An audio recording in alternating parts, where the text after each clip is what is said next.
Good evening, my brother, and good evening to the listeners and to Honorable Dubeko.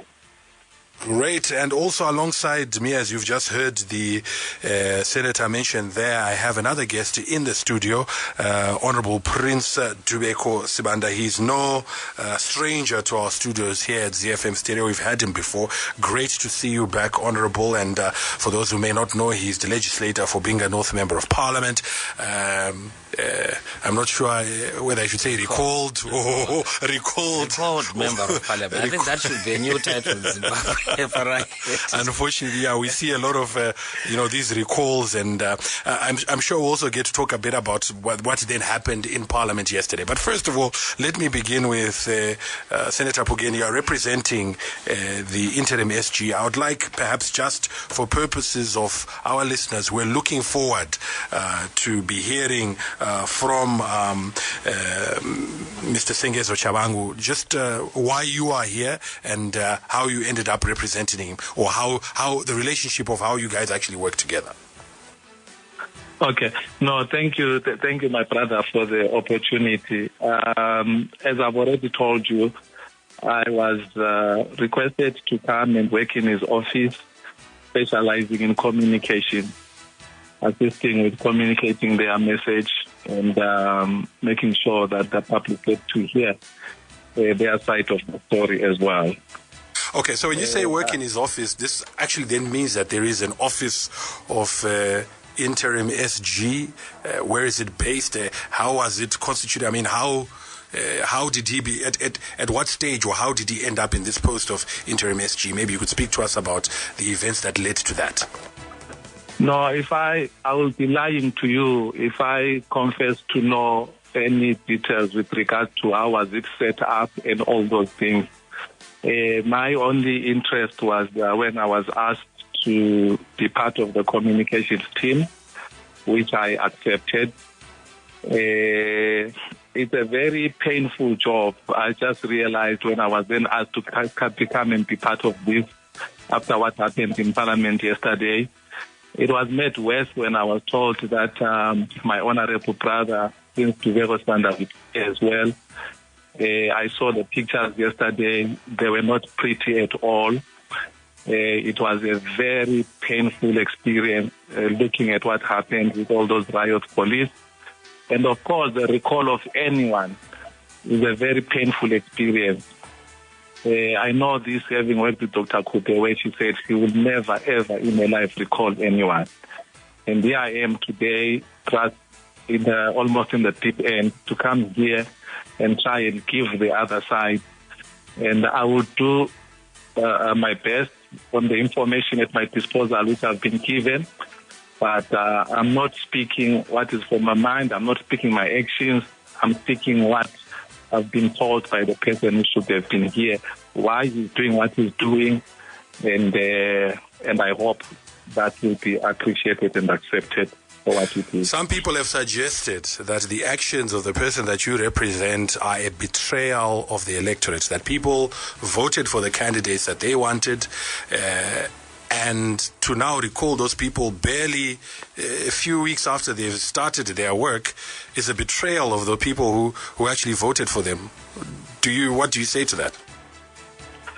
Well, according to the public statement which he made, and I think there's another statement which he has just issued this evening. I don't know whether it's already out.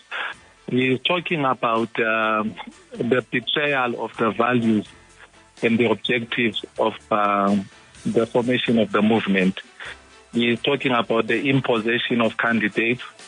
He is talking about the abuse of access to the office of the president and the person of the president, abuse of proximity to the office and the person of the president. He is talking about people who, on the basis of the proximity and access, would then sometimes forge conversations and impose themselves as candidates.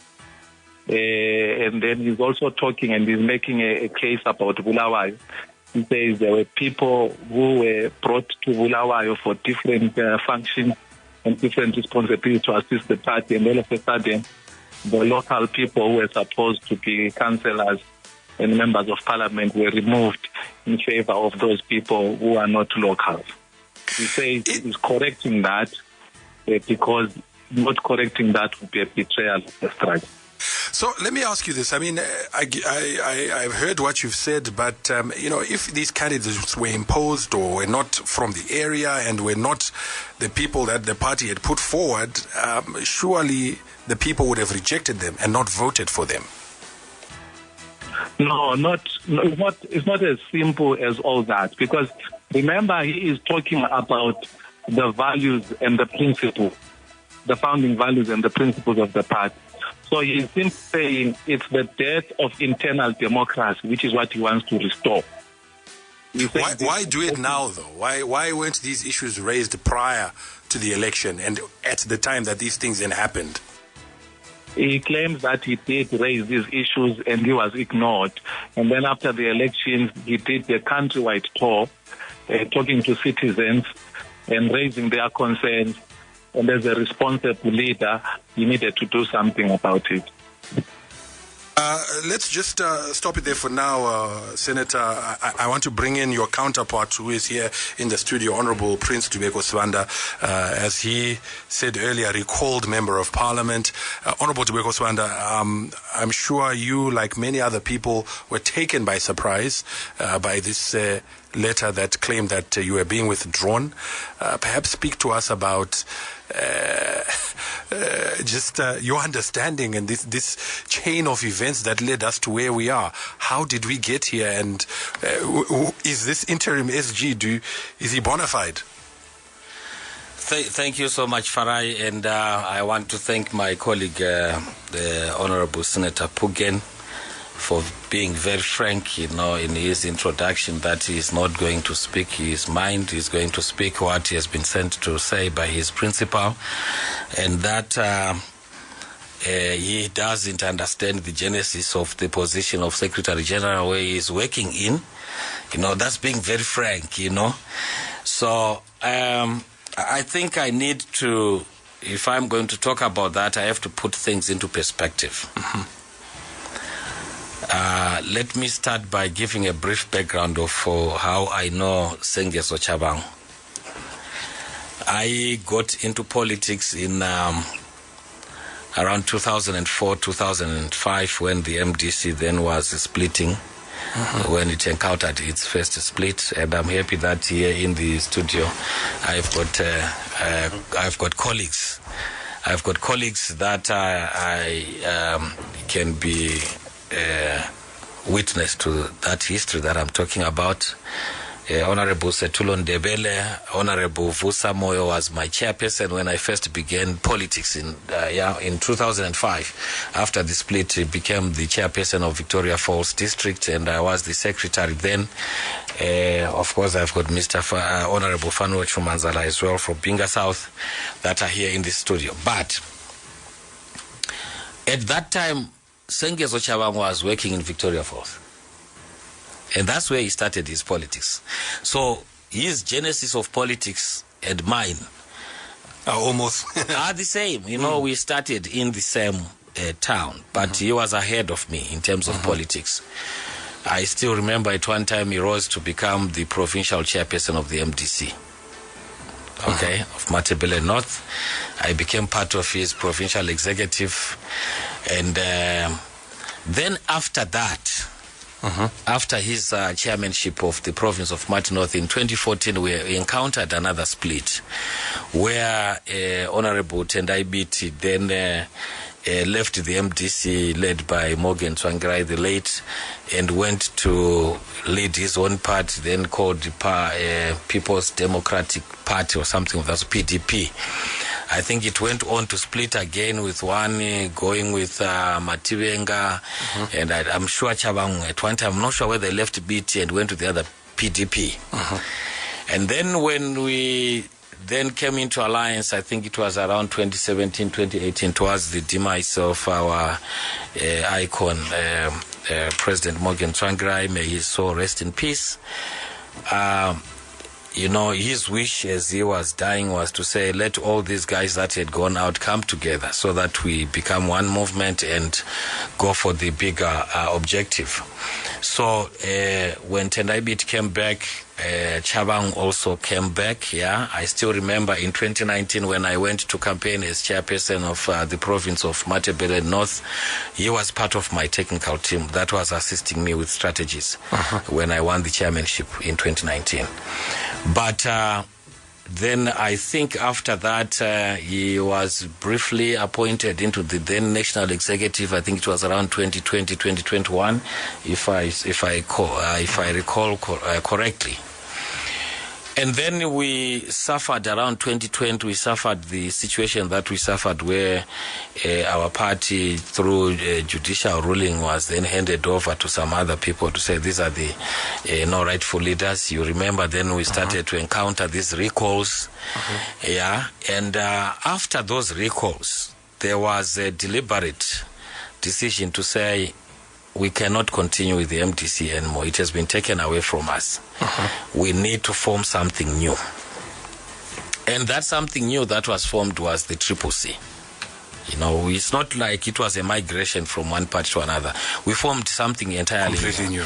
Yeah, and we didn't follow the principles and ideals and values that we had in the previous platform. We started something completely new and different. So in that something that is new, we began to become so identified by clusters. And we appointed people to lead particular clusters. I then fell down from being a provincial chairperson of Matabele North to become a cluster chairperson of Nkai. Okay? Yeah, although I would continue to be interim provincial chairperson with the rest of my team on an interim basis, while we were coordinating work there. So people began to be identified by their clusters. And at national level, we then converged as a Citizens National Assembly. And it brought in cluster leaders and their deputies, because each cluster had a leader and a deputy leader. So that became our National Assembly. It is the body that decided all things that were decided, including candidate selection in 2022 during the by-elections. That was the body that was responsible for approving, to say this is our candidate. Tshabangu was not there in that body. Okay. I never saw him. Okay. I know that at one time he went to attend one cluster in Binga. But I think he did that not really because he had been assigned there. I think, yes, he might have been assigned as a cluster member to that, but I think more conveniently he had gone there to assist his friend Gabuza to, you know, get re-election in Binga South constituents. Okay. Which finally then was taken by Honorable Chumanzala, who's here. So he went there, I think, a couple of times at the invitation of a friend, not really as a cluster work. Okay. Yeah, so that's as far as I know, my brother. Is he a member of the Triple C? You see, members of the Triple C have got citizens' cards. Okay, unfortunately I didn't bring mine. They've got receipts for their membership. So people are identified by that. In as far as our register of citizen members and citizen membership is concerned, currently our brother Sengeso is not a member, is not on the list. But I want to say this. I think one thing that I left out is that my brother Sengeso Tshabangu is the one that signed for parallel candidates in Bulawayo. He attempted to do that in Matabele North for all members of parliament to put parallel candidates. He was successful in Nkai RDC. I think he placed 6 parallel candidates signed for by himself without the authority of the party. The party had not authorized him to be a signatory. Okay. And we thwarted his efforts in Lupane that he wanted to put in candidates.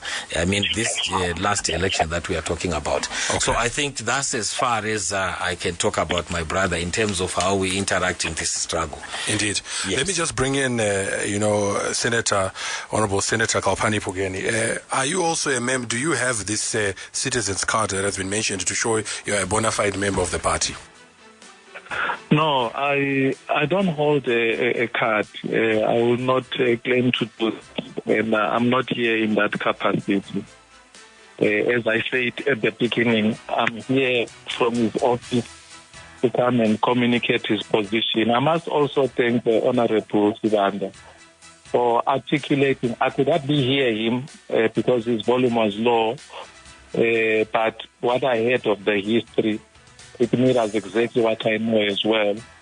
And I didn't hear what he said on the membership. What I know is that the Interim SG was a member of the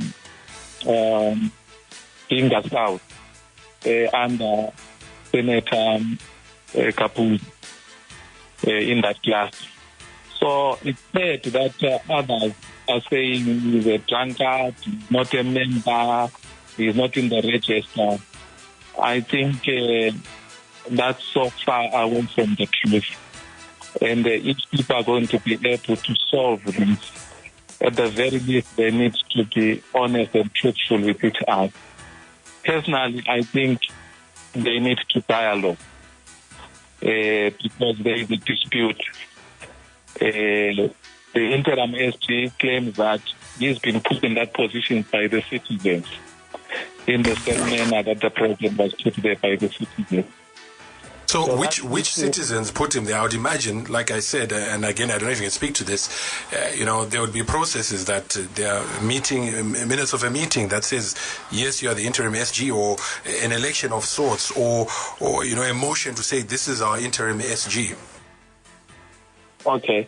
Well, I tried to inquire about that because I wanted to be fair to your listeners so that they get as much information as possible.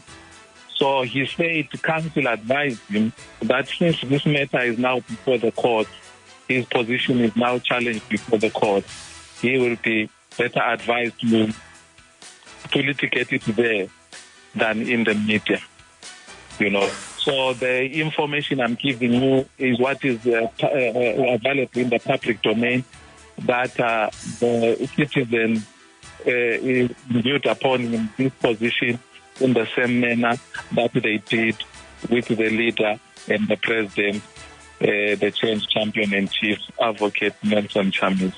One would imagine, though, that you are in a political party, you are about to make a radical decision such as this of recalling MPs, that you would consult others in the leadership. You've just mentioned the president of the party. Surely this is something that you would run by him, you would run by other high-ranking office bearers. Was that done?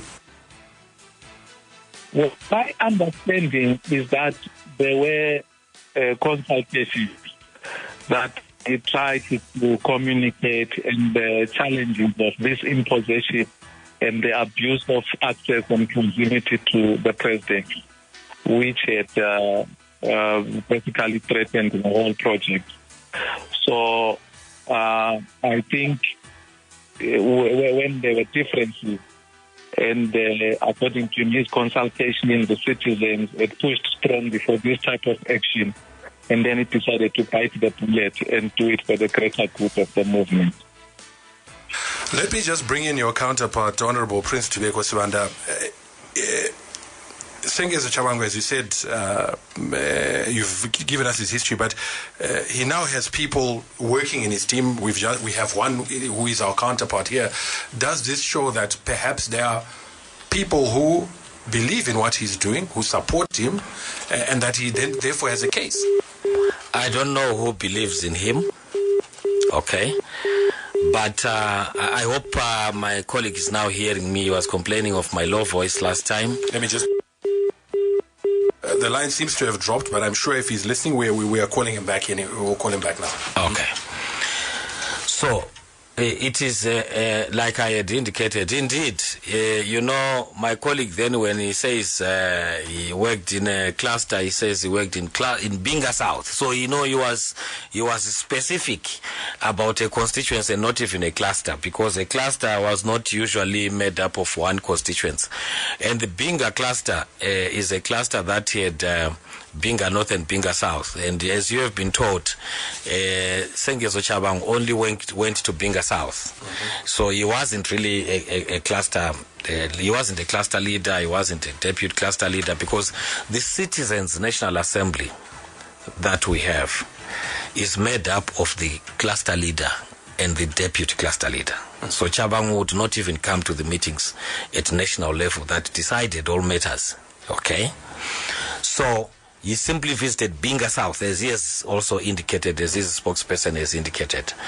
So, that being the case, I don't know to what platform he took his issues. The only platform that I know that Sengeso Tshabangu took his issues to is the public domain. Mm-hmm. Remember, I said he fielded double candidates of councillors and members of parliament in Bulawayo and councillors in Mat North. None of his candidates, despite using the same logo with that one of the Triple C,